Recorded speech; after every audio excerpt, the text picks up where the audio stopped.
प्रयागराज से आया CCTV footage उस रमेश पाल के घर के अंदर का है जिसने 1 साल पहले यूपी की सियासत में तूफान लाकर खड़ा कर दिया था।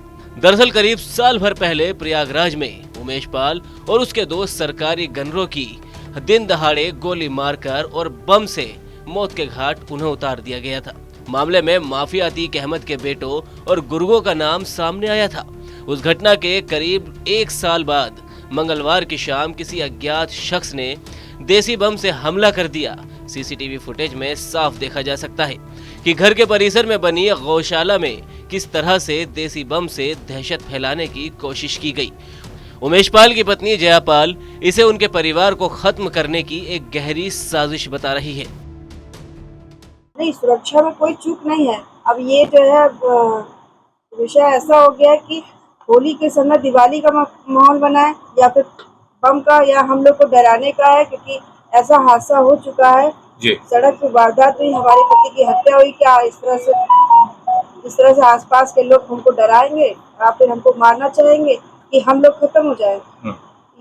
ये चीज मैं इसलिए थाने पे जाकर के अपना घटना के बाद जयापाल पुलिस स्टेशन में अपने 3 नामजद पड़ोसियों संजय पटेल, अजय पटेल, रवि पटेल और 2 अज्ञात के नाम पर एफआईआर दर्ज करवाने गई। पुलिस ने 3 लोगों को हिरासत में ले लिया है। एफआईआर में कहा गया है कि उनके तीनों ही पड़ोसी लगातार उनके घर की रेकी कर रहे थे और उनसे उनको जान का खतरा है, जिसके बाद पुलिस मामले की जाँच कर रही है। 26/3/24 को थाना धूमनगंज पे रोहित पाल, जो कि स्वर्गीय उमेश पाल के भतीजे हैं, उनके द्वारा सूचित किया गया कि उनके घर में पीछे की तरफ जहाँ पे वो पशु बांधते हैं वहाँ पे धुआं उठ रहा है और कूड़े में आग लगी है। इस सूचना पे तुरंत थाने की जो पुलिस है वो मौके पे गई और एसीपी धूमनगंज भी स्वयं मौके पे गए। उनके द्वारा जब जांच की गई तो उसमें ये तथ्य प्रकाश में आए हैं कि वहाँ जो पीछे की तरफ जो पशु बांधते हैं वहाँ पे जो कूड़ा पड़ा हुआ था उसमें किसी ने ज्वलनशील पदार्थ डाला है।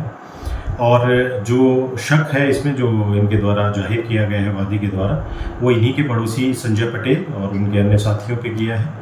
इसमें पुलिस के द्वारा संजय पटेल व इनके अन्य 3 साथी जो हैं उनको हिरासत में ले लिया है और जो वादी पक्ष है उनसे तहरीर प्राप्त करके इसमें आगे की विधिक कार्रवाई पुलिस कर रही है। बमबाजी जैसी कोई भी घटना वहाँ पे नहीं हुई है। पुलिस की जांच में पता चला है कि किसी ने कूड़े में ज्वलनशील पदार्थ डाला है। उमेश पाल के परिजनों ने पड़ोसी संजय पटेल और उसके अन्य साथियों पर शंका जाहिर की थी। मामले की गंभीरता को देखते हुए संजय पटेल और उसके 2 अन्य साथियों को हिरासत में लेने के बाद पुलिस अब आगे की कार्रवाई कर रही है। लेकिन मामले में नया मोड़ उस वक्त सामने आया जब थाने पर ही हिरासत में लिए गए आरोपियों के परिजनों ने अपने बेटे को निर्दोष बताते हुए उन्हें फर्जी फंसाने का आरोप लगा दिया। मतलब हमारे लड़कों को फंसाया मत जाए। हम लोग घर के तरीके यहाँ तक कभी कुछ नहीं बोला हम लोग, मगर हमारे जमीन में जब यहाँ है तब हम बोला है। बाकी क्या है? अरे वो जयापाल और जो है उनके लड़के उड़के। कब से विवाद चल रहा है आपका? विवाद तुम्हारा 25 साल से चल रहा है, मगर इनसे नहीं चल रहा। अजय वर्मा, साजना वर्मा से और जो गोसानी दरोगा से मामला था। इस पूरे मामले में कई ट्विस्ट है। पुलिस मामले की जांच कर रही है। बताते चले कि 24 फरवरी 2023 को प्रयागराज का धूमनगंज इलाका बमबाजी और गोलीबारी से गूंज उठा था।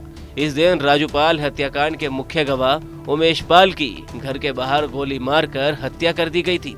साथ में उनके 2 सरकारी गनरों को भी निशाना बनाया गया था, जिसमें उन दोनों की भी मौत हो गई थी। हत्या को उस समय अंजाम दिया गया जब उमेश पाल कोर्ट से वापस घर लौट रहे थे। जैसे ही उमेश पाल अपने घर के बाहर कार से उतरे, तभी अतीक अहमद के गुर्गों ने उन पर गोली बरसानी शुरू कर दी। साथ ही अंदर और बाहर बम भी बरसाए। इस घटना के बाद पूरा प्रयागराज शहर दहल उठा था। प्रयागराज से लेकर लखनऊ तक इस हत्याकांड को लेकर कोहराम मचा था।